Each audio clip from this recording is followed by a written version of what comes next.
Yang kelima, ini mungkin sebuah kejutan kali. Ternyata gue juga setuju sama UAS soal ini. Bahwa kalau gue mungkin sebutnya ada unclean spirit, oke, di patung.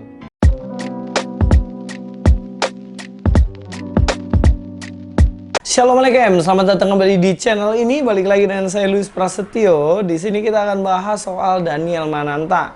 Ya, memang sudah banyak yang bahas ya, tapi saya rasa saya juga perlu untuk memberi tanggapan terhadap statement-statement dari Daniel Mananta. Nah, apa yang saya sampaikan ini semata-mata adalah koreksian dan juga kritik saya terhadap Daniel, yang mana ada beberapa statementnya yang sebenarnya keliru dan mesti diluruskan. Karena apa? Karena Daniel Mananta jelas-jelas pengaruhnya besar di Indonesia ini. Dan jika hal-hal yang keliru dari dirinya dan kita tidak meluruskannya, dan ini berbahaya sekali.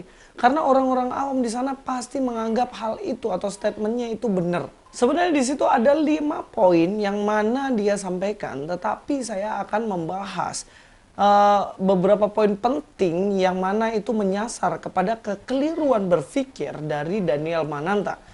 Mari kita langsung aja nonton videonya. Yang kelima, ini mungkin sebuah kejutan kali.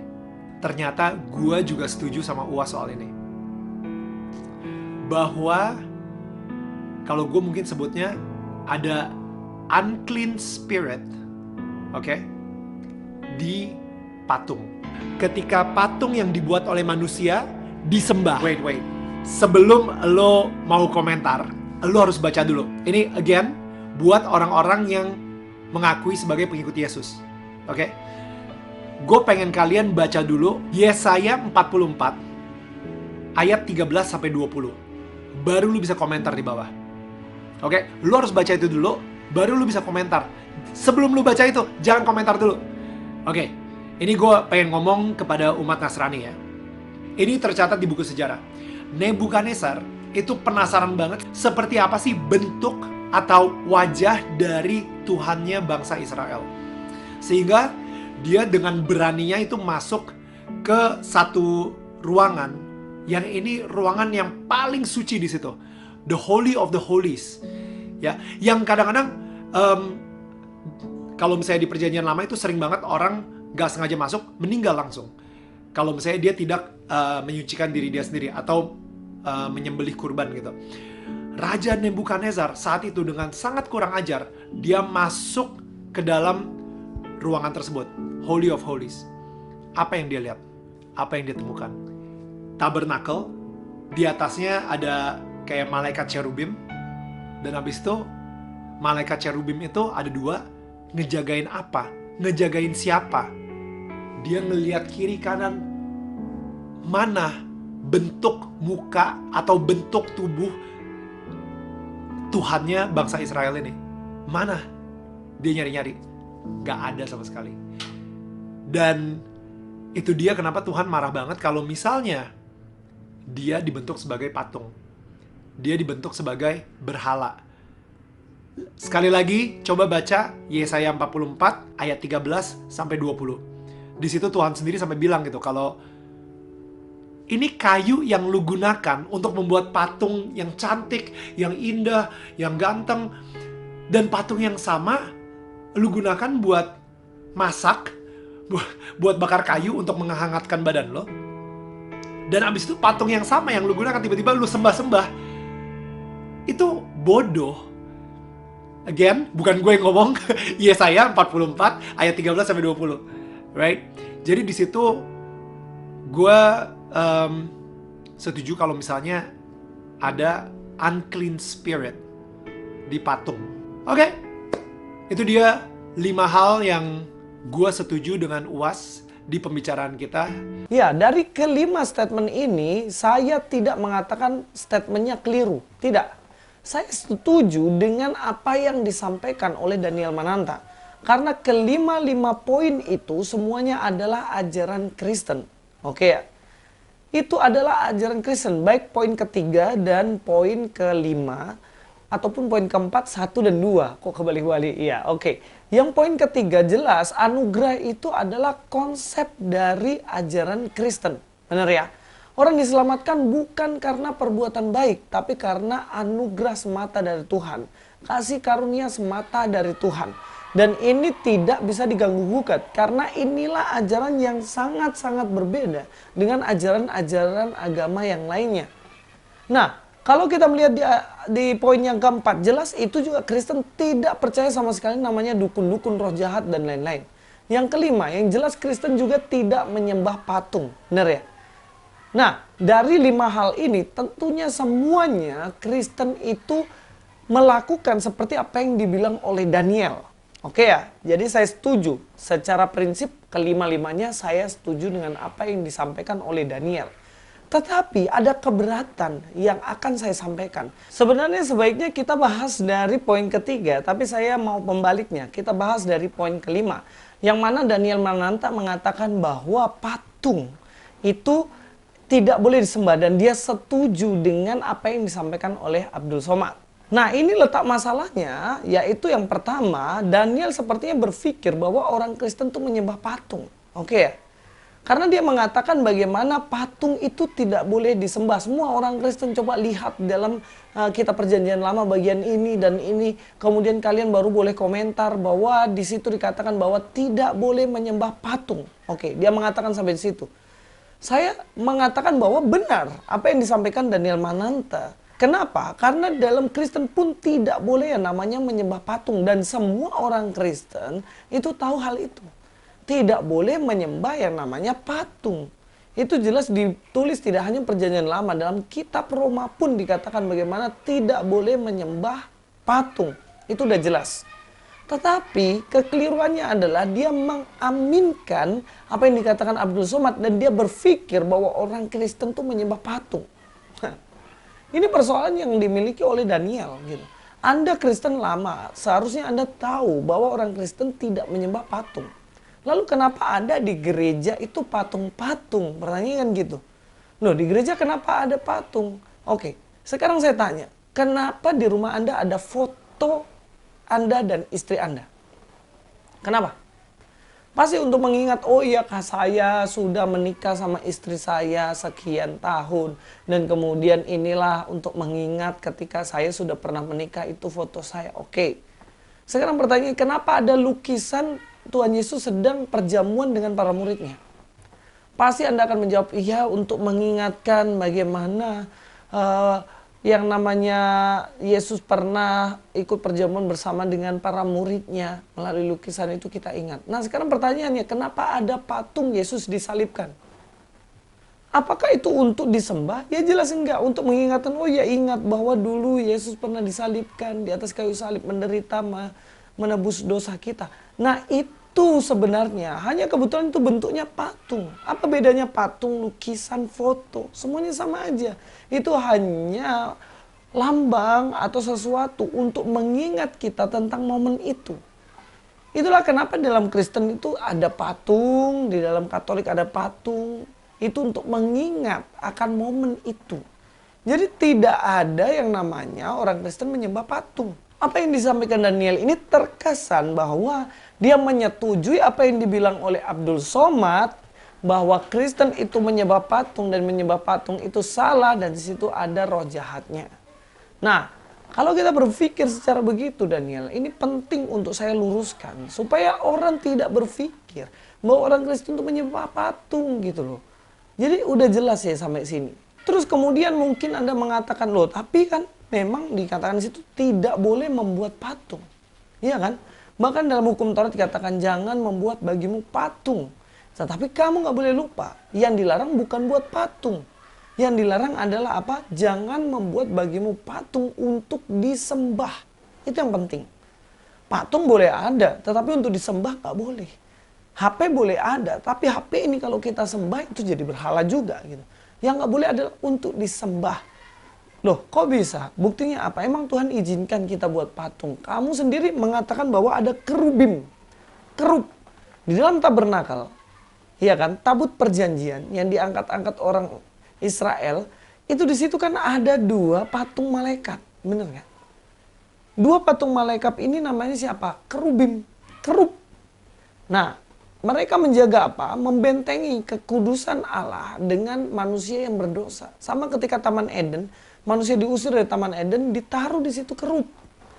Dan itu berbentuk patung ketika ada di tabernakel. Jadi sebenarnya Tuhan izinkan untuk membuat patung. Yang tidak boleh itu ketika patung itu pada akhirnya disembah. Begitu loh Daniel. Nah, jadi dari dua hal ini jelas apa yang menjadi pemikiran Anda tentang Kristen keliru. Makanya belajar baik-baik dulu tentang Kristen. Kemudian berikan pendapat, jangan sampai memberikan pendapat, ternyata keliru. Dan yang lebih fatalnya yang saya benar-benar harus luruskan dari cara berpikirnya Daniel ini adalah dia mengiyakan, mengaminkan dan setuju dengan statement Abdul Somad, yang mana Abdul Somad sendiri sebenarnya dia kan sedang menghina ajaran dari Kristen. Konteksnya pada waktu itu Abdul Somad mengatakan ada jin kafir di dalam salib patung Yesus. Itu bukan kaitannya karena di dalam patung itu ada roh jahat. Bukan, kaitannya bukan itu. Tetapi bagaimana dia mengatakan bahwa jemaat hati-hati karena orang Kristen mengkristenisasi dari patung dan salib yang ada di tempat-tempat atau di rumah sakit gitu loh. Nah, Anda harus lihat konteks itu. Kalau Daniel mengiyakan dan mengamini dan setuju dengan Abdul Somad, berarti Anda setuju bahwa di dalam simbol salib itu sebenarnya ada kafir. Yang dikatakan kafir tentunya orang-orang yang di luar Islam. Dan kita sebagai orang Kristen dikatakan kafir. Dan bahkan jinnya ada menurut dia. Kalau kamu lihat sendiri dalam videonya saya nggak akan tampilkan karena selalu copyright. Jadi saya nggak akan tampilkan, silakan teman-teman cek sendiri, ambil sendiri di YouTube dan lain-lain. Di mana Abdul Somad mengatakan dalam patung salib itu salibkan begini, kemudian bilang haleluya, haleluya, dipanggil-panggil pakai haleluya. Apakah itu konteksnya mengatakan bahwa di dalam salib ada roh jahat? Enggak, itu konteksnya dia sedang menghina Kristus yang di kayu salib dengan mengatakan haleluya, haleluya, memanggil orang untuk murtad.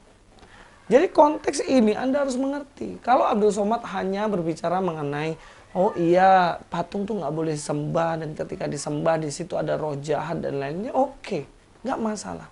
Tapi konteksnya berbeda. Bahkan dikatakan orang yang sudah mati pun dia akan dikristenisasi karena di situ di dalam ambulans ada plus, tanda plus atau salib dan itu nanti pulang langsung pilok. Nah, konteks ini, apakah kamu mengiyakan dan menyetujui statement dari Abdul Somad?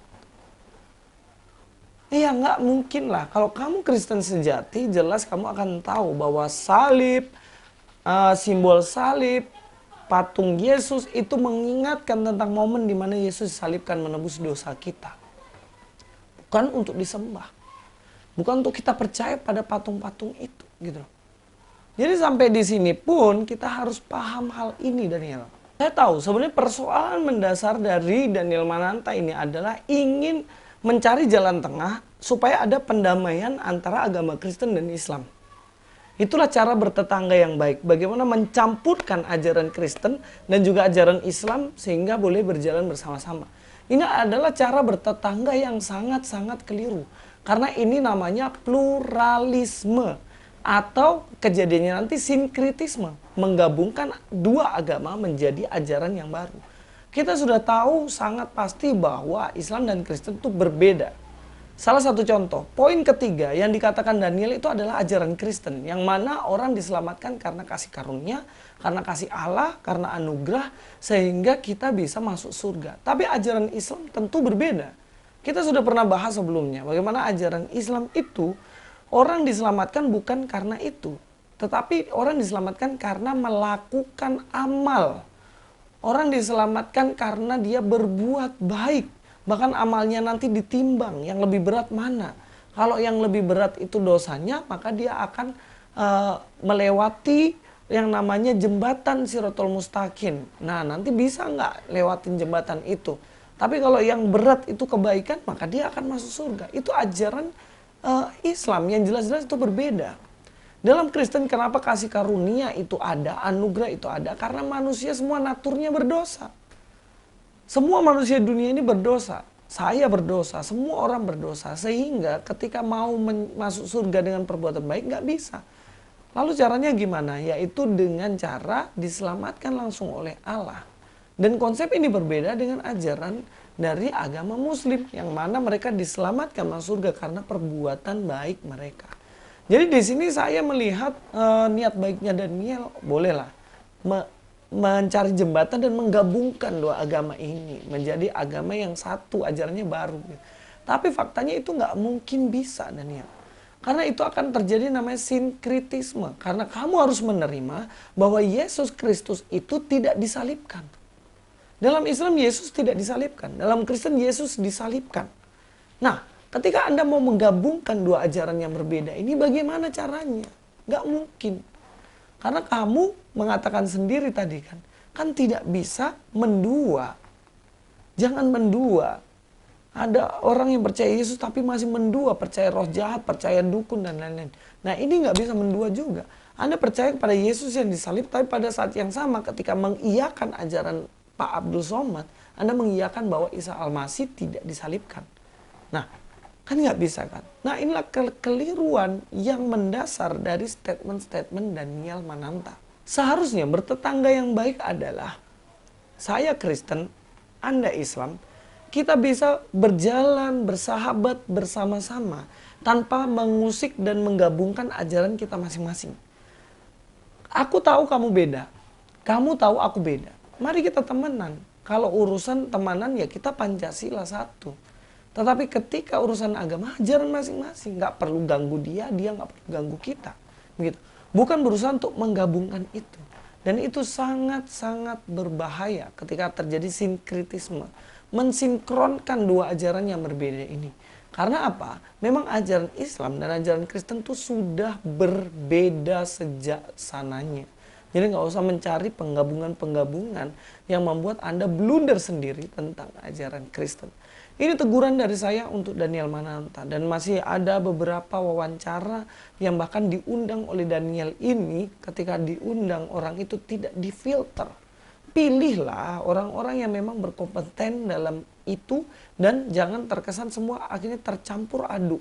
Jadi abu-abu, nggak tahu mana yang benar. Dan ketika seperti ini, wah itu berbahaya sekali. Karena apa? Pengaruh channel Anda besar. Jadi gunakan pengaruh yang besar itu untuk sesuatu yang benar. Sampai ketemu di video selanjutnya. Louis Prasetyo di sini. God be with you all.